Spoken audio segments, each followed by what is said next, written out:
AIMIM के 4 विधायकों के शामिल होने के बाद आरजेडी 80 विधायकों के साथ सबसे बड़ी पार्टी बन चुकी है और महागठबंधन की सीटों की बात करें तो 115 तक पहुंच चुका है। ऐसे में बिहार विधानसभा में जो बहुमत चाहिए 122 सीटों का, उससे तेजस्वी यादव अब केवल 7 सीट दूर हैं। तेजस्वी यादव ने संकेत भी दिया था कि बड़ा दल झुनझुना बजाने के लिए नहीं बने हैं और आरजेडी प्रवक्ता भी कह रहे हैं कि सरकार में बीजेपी और जदयू के बीच जिस प्रकार से विवाद है, ऐसे में एनडीए सरकार का क्या भविष्य है आसानी से समझा जा सकता है और हर दल तैयारी कर रहा है, हम लोग भी तैयारी कर रहे हैं। ये हम जोड़ तोड़ में विश्वास नहीं करते हैं, लेकिन वहाँ तो अपने सहयोगी दलों को ही बीजेपी ने अपने पाले में कर लिया। अरुणाचल में जेडीयू के 5 विधायक को कर लिया। वो तो सहयोगी को ही तोड़ रहे हैं, हमने तोड़ा नहीं है।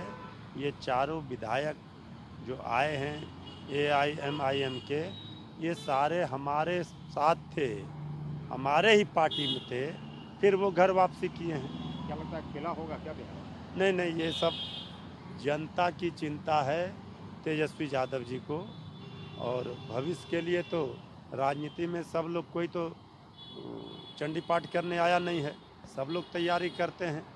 अगर ये सरकार आपस में लड़ रही है, झगड़ रही है, तो इस सरकार का भविष्य तो सबको पता है। वहीं राजनीतिक विशेषज्ञ भी कह रहे हैं कि पहली बार इस तरह से हो रहा है कि सत्ता पक्ष की जगह विपक्ष में जो विधायक हैं वो शामिल हो रहे हैं, तो इसके बड़े राजनीतिक मायने हैं और आने वाले दिनों में बड़ा खेल हो सकता है। यह तो हमेशा से शुरू से ही रहा है कि जो सत्तारूढ़ दल रहते हैं वो जो है सो विधायकों को तोड़ते हैं, लेकिन इस बार पहली बार ये हुआ है देखने को। राष्ट्रीय परिप्रेक्ष्य में भी अगर हम देखें तो वो आप देखिएगा कि बिहार में ही जो है सो टूट हुई है, वह भी जो है सो विपक्ष की ओर 4 विधायक गए हैं, किसी दल में शामिल हुए हैं। तो यह एक कुछ न कुछ एक राजनीतिक संकेत भी दिखाई पड़ता है, क्योंकि आप देखिए जब से वो राष्ट्रीय जनता दल में शामिल हुए हैं ओवैसी की पार्टी के 4 एमएलए, तो यह जो मार्जिन है, जो जादुई आंकड़ा 122 का है, वो बहुत कम हो चुका है।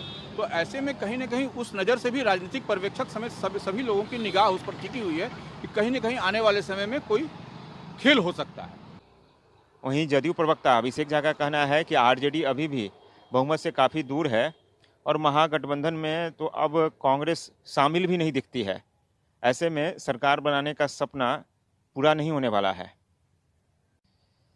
बीजेपी और जदयू नेताओं के बढ़ते बयानबाजी के कारण बिहार में एनडीए सरकार को लेकर कई तरह के कयास लगाए जाते रहे हैं और अब जिस प्रकार से आरजेडी बड़ी पार्टी बनी है और आरजेडी नेताओं के बयान भी बदले लग रहे हैं, तो राजनीति में कुछ भी असंभव नहीं है। महाराष्ट्र की घटना सामने है और जीतन राम मांझी भी पहले भी कई बार पाला बदल चुके हैं, लेकिन इन सब के बावजूद महागठबंधन सरकार बनाने के लिए तेजस्वी को जदयू और बीजेपी खेमे में कुछ सीटों की छंदमारी करनी होगी, जो आसान नहीं है।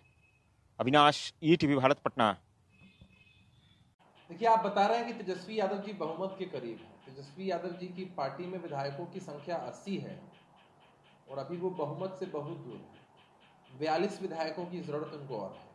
वो दिवार स्वप्न देख रहे होंगे, कांग्रेस पार्टी या लेफ्ट पार्टियां समर्थन कर रही होंगी। लेफ्ट पार्टी तो है भी महागठबंधन में, लेकिन कांग्रेस पार्टी महागठबंधन से अलग हो चुकी है। तो दीवार स्वप्न देखने की इन लोगों की आदत है। जब से बिहार की जनता ने इनको सत्ता से दूर किया है, ये लोग सत्ता विलाप में लगे हुए हैं।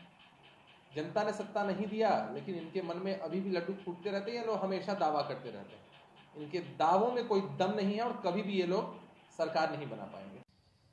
बीजेपी और जदयू नेताओं के बढ़ते बयानबाजी के कारण बिहार में एनडीए सरकार को लेकर कई तरह के कयास लगाए जाते रहे हैं और अब जिस प्रकार से आरजेडी बड़ी पार्टी बनी है और आरजेडी नेताओं के बयान भी बदले लग रहे हैं, तो राजनीति में कुछ भी असंभव नहीं है। महाराष्ट्र की घटना सामने है और जीतन राम मांझी भी पहले भी कई बार पाला बदल चुके हैं, लेकिन इन सब के बावजूद महागठबंधन सरकार बनाने के लिए तेजस्वी को जदयू और बीजेपी खेमे में कुछ सीटों की छंदमारी करनी होगी, जो आसान नहीं है। अविनाश,